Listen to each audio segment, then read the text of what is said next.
So about a couple of months ago, I made a video and I told you guys that what is about to happen, it's a crash of all the assets. And I mentioned that this is not 2008 by any stretch of imagination.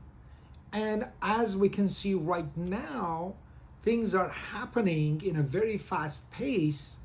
And you see that this is a crash of all the assets.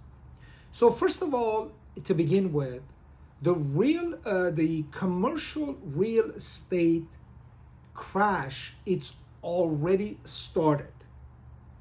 There is a report from CNBC. It says that Manhattan real estate sales plunged 38%, but the cash deals hit all-time record.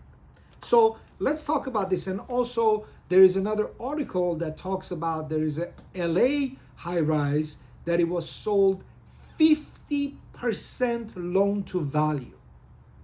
Now, we talked about the commercial real estate and why there is so much problem. And obviously the problem is that because of regional banks are getting crushed, they're getting destroyed, and most of the commercial loans are held by regional banks.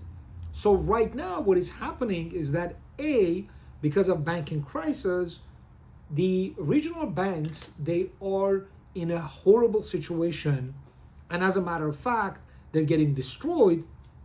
On the other hand, also due to the fact that the interest rate is high, what's going to happen is just this year we know that is about $2.3 trillion of loans are held by regional banks, and out of that $450 billion of loans are maturing in the next few months this year.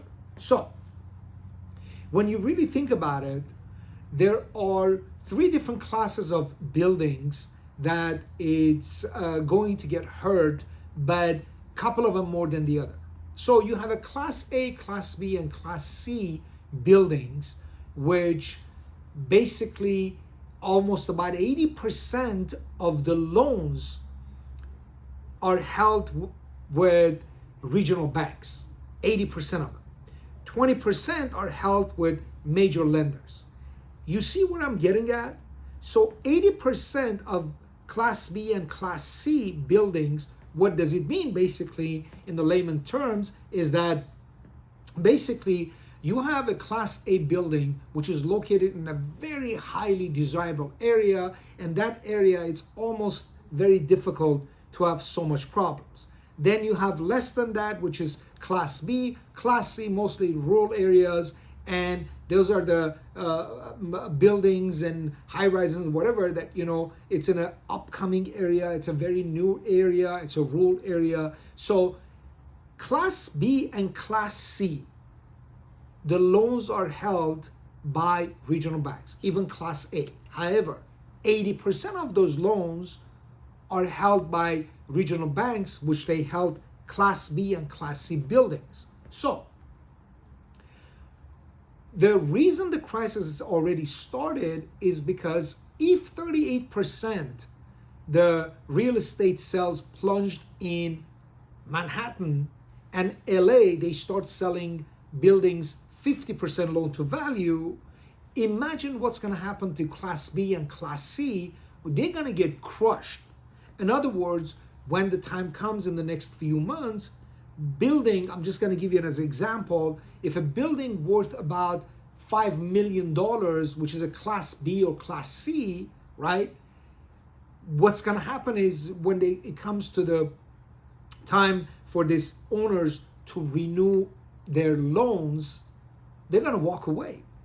They're not going to, first of all, there is so much vacancy, and plus what's going to happen is that how are they going to be able to afford the 7, 8, 9% interest rate? So they're going to walk away.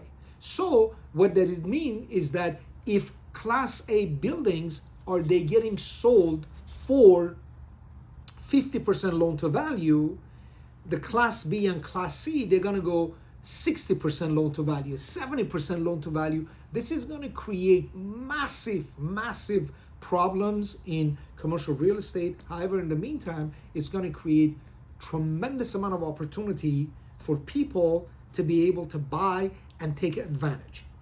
So the other thing that I wanted to mention to you guys is that, well, some of you may ask, okay, so what's going to happen with these buildings? Well, what's going to happen to these buildings is that those who can afford, they're going to go buy these buildings 50%, 60%, even 70% loan to value. And what they're going to do, they're going to convert it to residential. So you have an office building, right? Let's say even a C class or a B class. You know that there is 70% vacancy. You bought it 70%, 60% loan to value. You can go and convert those offices into residential and make it work. It's not that simple, but that's one of the ways that it's going to happen. On the other hand, one of the other problems that is happening is that we know that this bank situation is continuing and is going to continue on. As a matter of fact, for the banking, what happened was Jamie Dimon, ironically enough, from JP Morgan, it says the U.S. banking crisis will be felt for years to come, and there was a report in Bloomberg. Now, one other thing that it happened, it's major, is that Blackstone, they have a REIT, which is the real estate fund that people, they invest. So what they do is people, they invest in Blackstone, they take the money and they buy buildings, and what they do, you get percentage as a profit from that buildings, right? So when this crisis had happened, Blackstone, they saw, check this out, $4.5 billion of withdrawal requests. But you know what happened? They denied it, because in their contract they have a clause and it says that we have the right not to give you the money, and they allowed only maybe about $500-600 million. But imagine what is happening. Blackstone is feeling it. So it's not just a banking situation. Blackstone, which is an incredibly huge fund, they have trillions of dollars that they're in their asset portfolio. What they're doing is they are refusing to give money. Now, one thing that I wanted to tell you guys is that I want to touch on a few other stuff, because as I mentioned in the beginning of the video, this is a crash of all the assets. So on the other news that I wanted to share with you guys, which is so interesting, is that there is an article from Insider. Listen to this. It says small businesses are filing for bankruptcy at higher rate than at the peak of pandemic, and the looming credit crunch could make things even worse. So we know that 40% of the banks, they're already refusing to lend, and there's going to be a massive credit crunch in the months ahead. So as you could see, if you look at the economy as a whole, there is so many cracks on so many different places that if you don't prepare yourself, if you don't understand what is going to happen, you're going to have a lot of problems. Now, one other thing that it is so interesting that I wanted to share with you guys was that when you look at this whole situation and you look at what's happening with the banking system, what's happening with commercial real estate, and this, media, they come out and say, oh, banking situation is all over. And then some of these agents in real estate, they said, oh yeah, the business real estate has picked up. Don't fall for these lies. These are all lies. And again, the reason I'm sharing with all this information with you guys, to be informed. I wanted to share what I know with you guys, so you guys be informed and understand what is about to happen. Now, you can look at it two different ways. You can be very scared about what is about to happen, or you can be intelligent and you say, you know what? I need to call investors. I need to connect with investors. I need to connect with whomever I can, that they can have the money and be prepared when these deals are about to come. you can buy it and you can make lots of money. So, and one last thing I wanted to mention is that Charles Schwab, basically their